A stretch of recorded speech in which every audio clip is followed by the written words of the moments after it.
What's up, everybody? Grant Wise here. Welcome to the Marketing Genius Podcast. Pumped today to be talking to team building extraordinaire, Mr. Travis Robertson. Dude, thank you so much for agreeing to jump on the podcast. Man, thank you so much for having me. It's an honor to be here and to get to connect with you and your audience. Yeah, that's awesome. Let's dive right into this, man. Tell us your story. Who are you? How did you get to where you are today? Well, my name is, like you mentioned, Travis Robertson, and I am the CEO and founder of a company called Don't Settle Coaching. And we are one of the fastest growing coaching and training companies for real estate professionals in North America. And we're ranked by Inman as one of the top coaching companies for real estate professionals in the world. And so all that fun stuff. But my background is actually technology and marketing, believe it or not. And so years and years and years ago, I'm older than I look, I was in the tech industry, and I started as a software developer and became the chief technology officer of the first company at 23, and then built that up, and then moved to another company, and we built up a marketing company for the legal industry and the healthcare industry, and did that for about 10 years. So I was in the tech industry for 10, 11 years. Long story short is I was burning out like crazy. I was working 100-hour weeks, 11 years, 10 straight, and it'll just kill you. And it nearly did, physically, emotionally. I mean, I was just burning out and had some real health challenges. So I was like, I'm going to take a year off. So I walked away from it all, said, I'm going to take a year off, got really bored because I'm an entrepreneur at heart. And was like, okay, I need to do something. Started building some other companies, working on some stuff, did turnaround consulting. And ultimately somebody asked me to come speak at a conference. And I was like, I don't know. I've never done this whole speaking thing. Fell in love with speaking. Started speaking in the tech world, got invited to the real estate industry. Somebody said, you got to bring your message to the real estate industry. So I did. And that just fired it off, because I got off stage and people were like, do you do coaching? And I said, absolutely, I do coaching. And they're like, how much do you charge? And I said, let me get your card. We'll connect after this is all over. And I'll absolutely get you pricing, and we'll talk about the investment and all of that.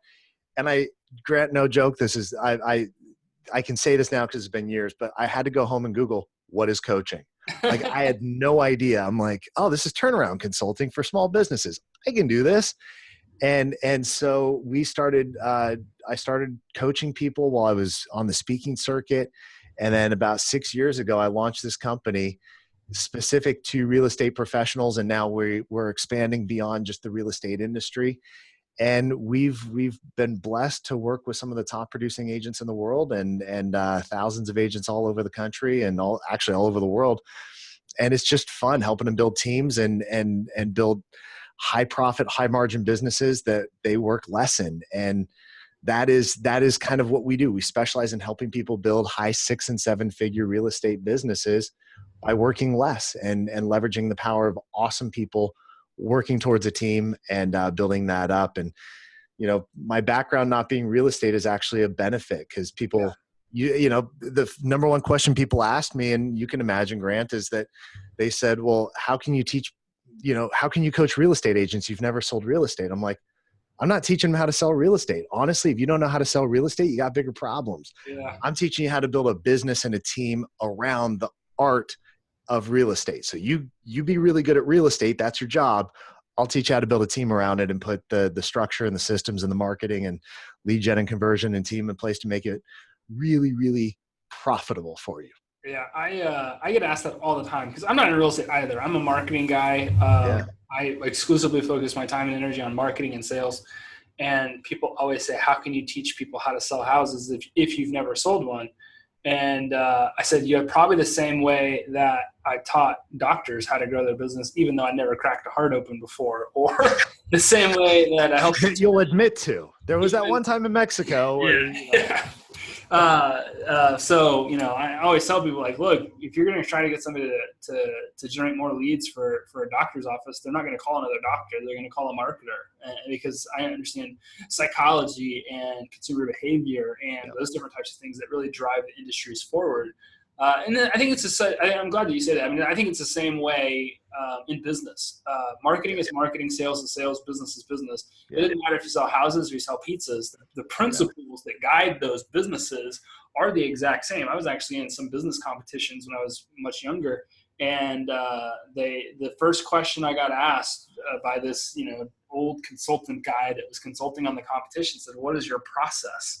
I was like, "What the heck are you talking about?" I said, "Businesses have processes. What is your process?" And that's probably where I learned my first lesson about, there's just laws that exist in business, no matter what they are. So it's nice when people can come in with a fresh set of eyes. We recently had a consultant in our business for a short period of time. Dude walks in, he's got 4 brilliant ideas in 24 hours. It's like, why didn't we see that? It's like, well, you weren't looking, and that's my job. So, well, and here's the other side of it, is that if all we get is advice from one dimension, we lose a creative way of thinking of things. So how many business books do we read, Grant? I mean, I can only imagine you read as much as I do. Library. And the whole idea is I pick up something from somebody who's not in any related industry, but I go, that is really fascinating. I talked with somebody yesterday who runs a call center, and I don't run a call center. That's not what we do. But what he was doing with their leadership and some cool things with their sales team, I was like, and he wasn't even trying to teach me something. I was just asking him, how are you doing this? And I was taking notes going, this is amazing. I'm going to take this back to the team, figure out what this looks like for me. But he doesn't run a coaching company. And yet I can learn if I'm open to new ways of doing it. And I think we expand our horizons the more we get outside of just one industry or one viewpoint.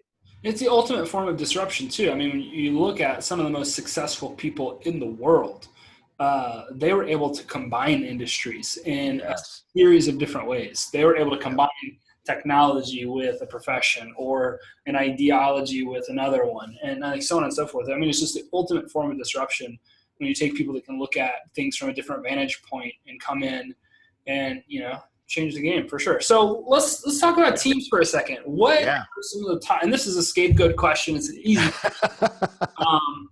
and I got some harder ones coming for you, but what are some of the top mistakes that you see people make when it goes to running a team? Because, kind of like we talked about, if you do it right, you basically make money for nothing, for no time, right? For no time. You can get away with doing so little and make so much money. But if you do it wrong, it's one of the biggest nightmares you can live in on a daily basis. So what are some of the things that, people do wrong when it comes to building a team? I think the very first thing they do, Grant, and it's not a scapegoat question. It's actually a really important question, which is, number one, the biggest mistake people make is they're not mentally ready for the team. And they're not prepared for getting in the mindset of a leader. They don't know what it means to be a leader. They don't know. They're not prepared to have the difficult conversations. They're not prepared to fire people. They're not prepared to sit somebody down and go, you're underperforming. And if you're not going to be willing to have the hard conversations, you're not ready for a team. If you're not at a position where, because everybody's like, oh, I want to work less, so I'm going to build a team. I'm like, don't build a team if you want to work less right away, because in the beginning, you're going to double your hours. You're going to triple your hours. Your time in the business is going to go up dramatically. You're going to make mistakes. You're going to mishire. You're going to not follow a system correctly if you're in, and that's kind of mistake number 2, is they don't follow a proven system. So they're mentally not ready. And then they just run out and wing it. And they run out and they go, well, I needed somebody yesterday, so I'll hire somebody today, without any sort of screening process, without any sort of system that they're following. And they go off of gut. Well, I just got a gut feeling about this person. Well, I can tell you your gut's an idiot. So that's more indigestion than it is instinct. I feel like things aren't going the right way, or I feel like they're going really good. I was like, where are your numbers? Show them to me. It's like, what are you talking about? I don't have any of that stuff. It's like, I just feel really good about this. Yeah. I don't know what it is. I just really like them. I'm like, yeah, you're hiring yourself. And that's the worst thing you could do, is hire yourself, which is kind of number 3, is when you don't have a system, people tend to hire out of order. So in real estate, a great example of this is hiring a salesperson before you hire an administrative assistant. And it's the old saying, if you don't have an admin on the team, guess who's the admin? You are. And so if you don't have an admin and you're busy and you're like, man, I can't keep up with all the work, and you think, I'm going to hire another agent because they're going to take some of the work, and then I'll have the money to hire the assistant, you'll never have either. And that agent's going to come in. They're a tornado looking for a place to land. They suck at systems. They suck at paperwork, which means you're babysitting their documents. You're babysitting their transactions. They're running all over the place. You have no accountability, no oversight. And now everything's falling apart. You're selling less. They're not selling, and you're still doing their paperwork because they're not doing it. And it's just a hot mess. And so when you don't have a process and you don't think about hiring the right way, you're setting yourself up to really fail. And that's where, when you hire out of order because you're not following a process, because you haven't gotten your mindset right, you're going to see the vast majority of mistakes. The fourth mistake I see people make, Grant, is that they don't get control of their lead flow first. And here's where I get to kind of slaughter a sacred cow. And I'm a big fan of repeat and referral business, but I'm going to say something that's going to piss some people off. And don't mishear what I'm about to say. I'm not saying don't get repeat and referral, but I'm a big believer that you should get no more than max 60 to 70% of your business from repeat referral, because you can't control repeat referral. You can only influence it, which is why the work you're doing, Grant, the work we teach our clients, it's all about controlling lead flow. So while I can influence repeat referral, I can't control it. And so if all you're getting is repeat referral and thinking you're going to scale, you're screwed. You've got to be able to throttle your lead flow up and back at will. And the only way to do that is intentional marketing strategies like Facebook ads, Google ads, Zillow, other sources where I know that for every dollar I invest, I can get leads back into the system. And when I have that control, then I'm ready to start building a team. And then the fifth mistake we see people make is that they compensate poorly, and they don't leave themselves room for margin to be able to scale. And so they're always compensating from a position of weakness, compensating from a position of fear of, well, I don't know how I'm going to do this. I don't know how other people do this. And because of that, they put themselves in situations where when it comes time to invest and time to scale, they're not actually making any money. And most team leaders run nonprofits. They just don't know it. And that most team leaders we see when they come to us would actually make more as a solo agent than they would as a team leader because of the way they've structured their team. They just play funny math with the numbers. And when we break it down for them, they realize that, oh my gosh, I'm actually funding the team. The team's not making me any money. And they often are working more for less with more headache and people that aren't truly committed to the team or to the clients. So those are the big mistakes, top 5 mistakes we see people make. And it's all related to what they're doing. Yeah, those are some big mistakes for sure. And I'm going to pick one and kind of dive into it. Yeah. Combine both of our two worlds. I'm a huge marketing fan, and my next question was going to be, how important do you think marketing is to growing a team? And you kind of alluded to it, and I love what you said right there, because it is just so much truth that referrals are great, but referrals are also the key to riding the real estate roller coaster. It's also the keys to, basically having a business that plays with your emotions 24/7. It's also the keys to a lot of different things. If you do not have a way to predictively make money, you do not really have a business, and you really don't have much business building a team. No. So let's elaborate on this a little bit. How important do you think, and you kind of alluded to it obviously, but how important do you believe it is to start building out lead systems? And maybe what are some ways that you teach people to build out lead models, in their business? Great question. And it's fundamentally critical. And you're absolutely right, Grant. If you can't control your lead flow, you actually don't have a business. What you have is something that is 100% dependent on the goodwill of other people and their ability to remember you in the moment when somebody goes, hey, who should I call about this? But the problem with this industry and with any industry is social media. We're all now connected. Let's take real estate as an example, or mortgage as an example. How many realtors and mortgage professionals do most people connect with on Facebook? Dozens.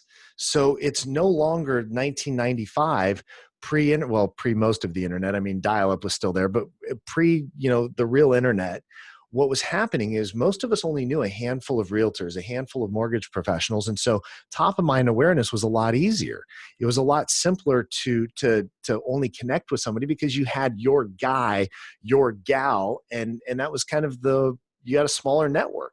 Now we're connected so much that repeat referral is a horrible strategy to build long-term off of as the primary source of your income. In fact, doing it is just like you said, it's a death sentence for running the real estate roller coaster, because you can only influence it, you can't control it.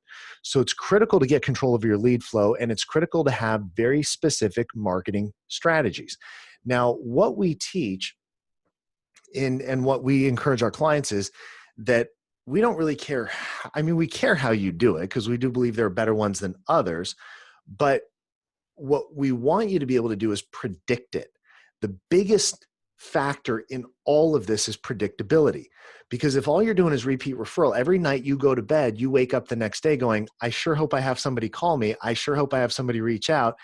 And all the people who teach repeat referral or by referral only, or I'm never too busy, all those people, massive respect for what they do on some levels, but they don't even run their own businesses off of the strategies that they purport to teach to everybody else.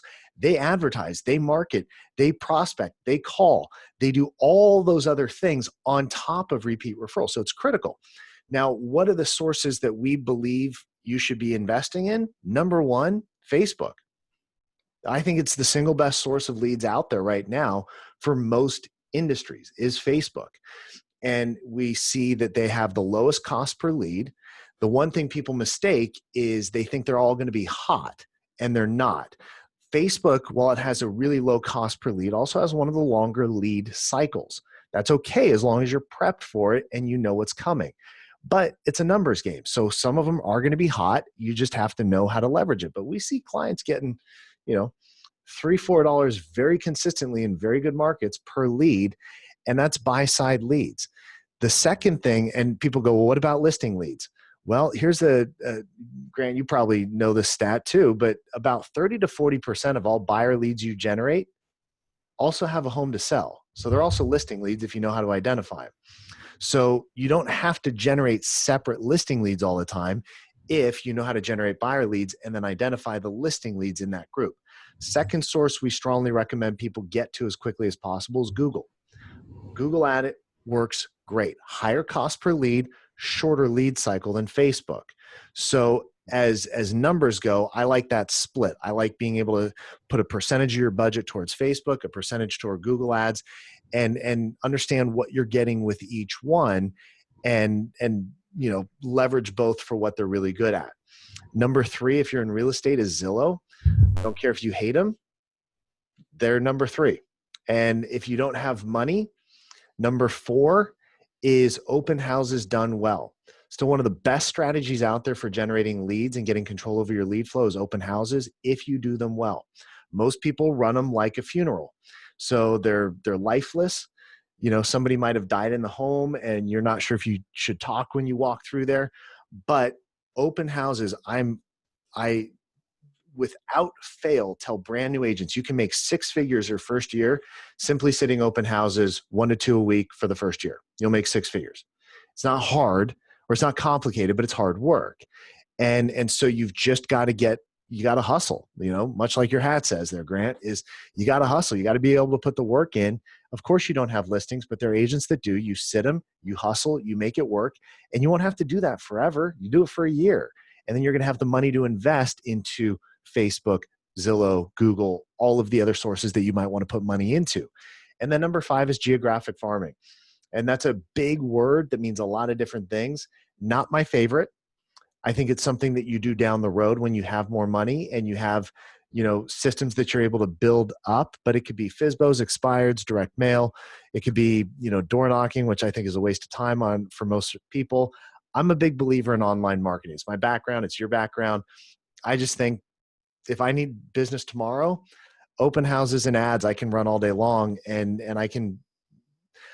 I know every night I go to bed how many leads I'm going to have in the morning when I wake up. So do our clients, and it gives you so much more confidence in your business. And I just think everybody should be advertising.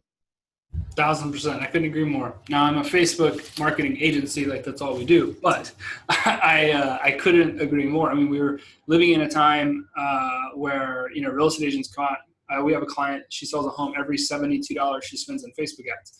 Yeah. 4,000+% return on investment, return on ad spend. You don't see those numbers anywhere. And Nope. you cannot, if you're a real estate agent, you cannot sit there and argue with me that I get my deals free because I invest my time to get them. Look, bro, your time costs money. Like you've got to understand what your value per hour is. Most real estate agents, quote unquote, value themselves at $100 an hour or $400 an hour without actually putting any math to it to see what it is. I think a lot of people find they pay themselves like $27 an hour, maybe. But if you're paying yourself $100 an hour and you got to hustle all week, 40 hours a day to get a deal, 40 hours a week to get a deal, that's $4,000 that it costs you to get that customer. It's actually more expensive. To do it with your time. I don't believe that you should be out there prospecting like that. It's not a good use of your time in any way, shape, or form. No. So, man, I 1,000% agree that you've got to create predictability.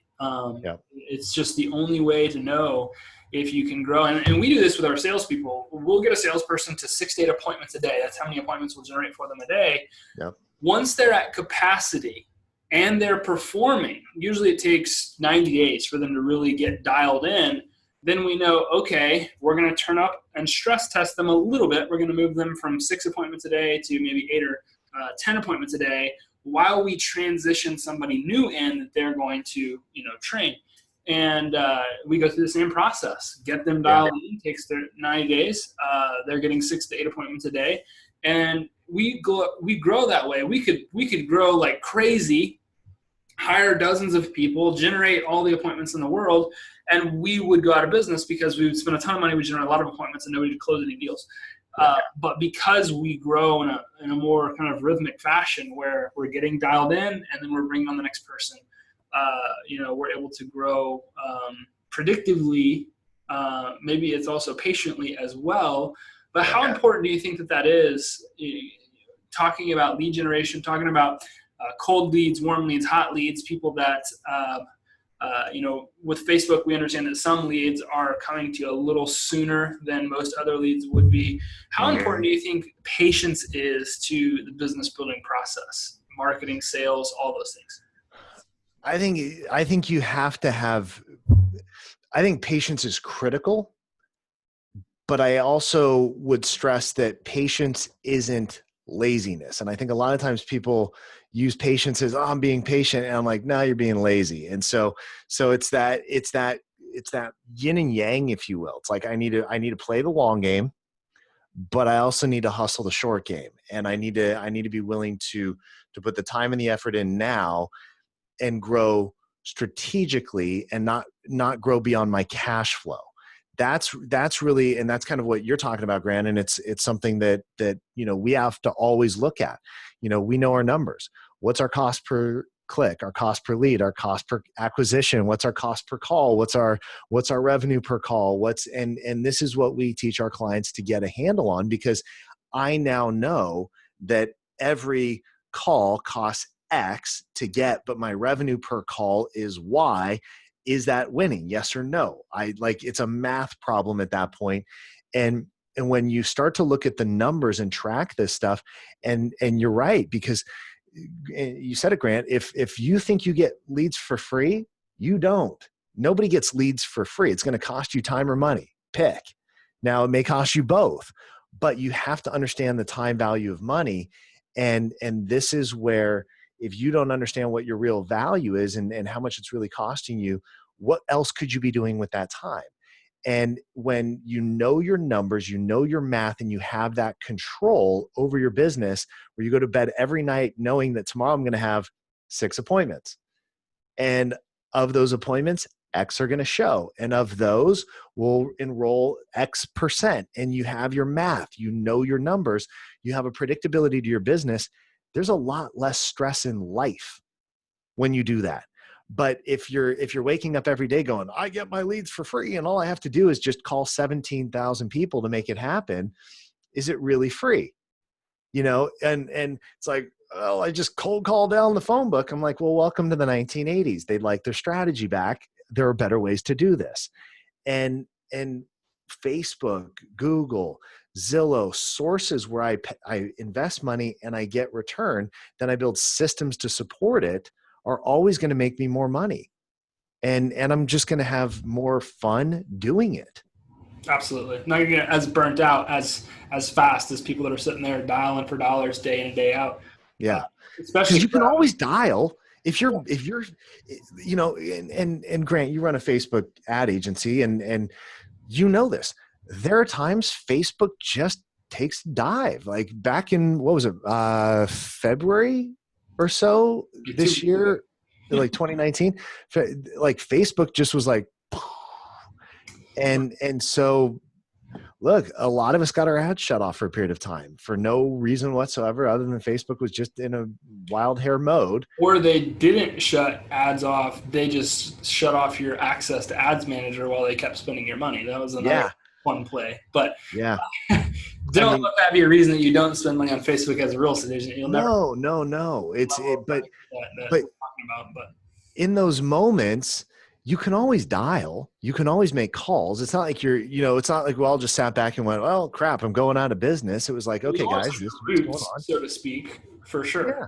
But there's and I'm not trying to sound like a wimp here or anything like that, but the thing that gets so many people so burnt out is the emotional turmoil of doing those old school type strategies, door knocking, cold calling. I can't tell you how many Facebook groups and real estate forums that people are in there. All right, I drank my 50 Red Bulls this morning. I've listened to a dozen affirmations and run a phone call. And it's like, wait, what? Why are you doing that? Like, I commend you because you're willing to do the work. Yeah. But that is freaking tiring. It's one thing to get tired physically. Yeah. It's a completely different world to be tired mentally and emotionally because you are a whole new level of exhausted. And that's why so many people, I think, burn out so fast trying to do it those ways when there are other very easy, predictable ways to go out there and grow businesses. Yeah. And what happens is people come into this industry and they get surrounded in the office by, surly, frustrated, burnt out people telling them strategies that they used to get surly, burnt out, and frustrated. They're like, kid, you don't need coaching. Make your calls. There's your coaching. You don't need any of this Facebook. Just get out there and door knock. You sound exactly you like end up just like me. Major League. And it's like, wait a minute. Why are we taking advice from people that hate life and hate their clients and hate homes and hate the industry and hate the strategies they're asking you to deploy? Right. I guarantee you that if you have a broker that says just go call more people and you grab somebody else's phone and cold called that guy, he wouldn't answer the gosh damn phone. He would be appalled that somebody was calling. He would probably walk into the room and say, gosh dang telemarketers or something like that. And you go, oh, so how many recruiting calls have you made today? Oh, that's right. None, because you're struggling with the same thing that you're telling other people to do. It's all just regurgitated advice that doesn't work. I mean, let's just ask the question. Given the option, would you rather wake up every day knowing you had 5 new opportunities sitting in your inbox, or would you rather wake up each day going, I have nothing, let me go door knock 100 homes? Pick. Yeah. Both are options. Which would you prefer? If you're listening to this right now, don't let your ego take over your thought process if you're listening to us talk, because the ego will say, these guys don't know what they're talking about. They just don't like making calls. I'm a unicorn. I can do this in my sleep, so on and so forth. Don't let your ego drive yourself into this conversation, because I guarantee you don't answer the phone when you get cold called either. And I guarantee that if you were kicking it at your house and somebody randomly showed up knocking on your door, you'd be trying to find your 9mm wondering who the heck is at your front door, right? That's just the society that we live in today. If you don't, and this is something that's just got to stop. If we don't like when these things are done to us, why are we so incessantly pushing them on other people? It just doesn't make sense. It's a broken system, for sure. And look, and that's really all it is it's ego. It's like, well, and you can have your ego or you can have your income. Pick. And you can have your ego, you can have a better business. You may make money, great. Our clients make more. Our average coaching client earns $522,221 a year. You can't do that as a solo agent prospecting unless you're prospecting Beverly Hills and you're doing enough and you make it, but they're not doing that. It's just, and everyone's got the Josh Altman, walked into Starbucks, got an MBA started. Yeah. House type story. Like that's just not the reality. It's not the, most people don't live in that. They're in the median. There are markets that are below median. You're not going to get where you want to go if all it depends on is you dialing for dollars every day. You can only do that for so long before you hit burnout. And then what happens when you go on vacation? What happens when you get sick? What happens when you just have a bad year? What happens when cold call laws change? What happened? Like Which it's is always happening shifting, which right is happening right absolutely now. right now for sure. That's a right now thing. Yeah. We're programming call technology into a lot of the stuff that we're doing, and we have to be so careful because of what's happening with robodialers and Yep. softwares like Callfire and all these Mojo Dialer and all these platforms that the laws that are surrounding those specific softwares are getting very, very, very close to basically Yeah. the cord, making some of those things illegal. And Yeah. so you definitely have to be aware with what's going on. I mean, we're evolving so fast as a society right now that you constantly have to be paying attention. You have to evolve faster than you ever have. Yep. And if you're not, you're not necessarily destined for the greatness that you might have in your mind. That's just a fact, man. I Yeah. feel like I got a million questions that I can continue to ask you, but I know your time is valuable, and I want some of the people that's minds are spinning right now to just reach out to you personally and ask you some of the questions that they've got going on in their minds. Probably some of the questions would be like, all right, I want some of that $500,000 money that guy just talked about his average client makes. That sounds pretty awesome. And if somebody wanted to reach out and connect with you, what is the single greatest way for them to do that? Best way to do it is I'd encourage you, get on the phone with somebody on my team. We'd love to talk with you, and you can go to travisrobertson.com. And if you want to just jump straight to booking a call with somebody on my team and let us work with you on figuring out where you're at, where you want to go, and putting together a game plan to get there, you can go to travisrobertson.com/apply. Book a call with somebody on my team. We'll talk with you. We'll see what you're doing. And if we can help you, we'll tell you. And if we can't, we're the first ones to point you in the right direction and try and get you the help you need. So we're not for everybody. Everybody's not for us, but we will help you one way or the other. And so main website, travisrobertson.com, or you can just hit travisrobertson.com/apply and, book a call with somebody on my team. We'd love to help you guys. Awesome, man. Awesome. I highly encourage you guys, if you're listening to this, go check Travis out. The dude is legit, knows his stuff, and has a very proven track record for helping his clients succeed at a really high level. You guys would not be sorry you did. We'll make sure that we link that below in the show notes. I thank you so much again, Travis, for swinging by today, man. I had a blast, and I'm looking forward to staying connected further on into the future. And I just want to thank everybody for tuning in to the Marketing Genius podcast. We will see you guys on the next episode. Peace.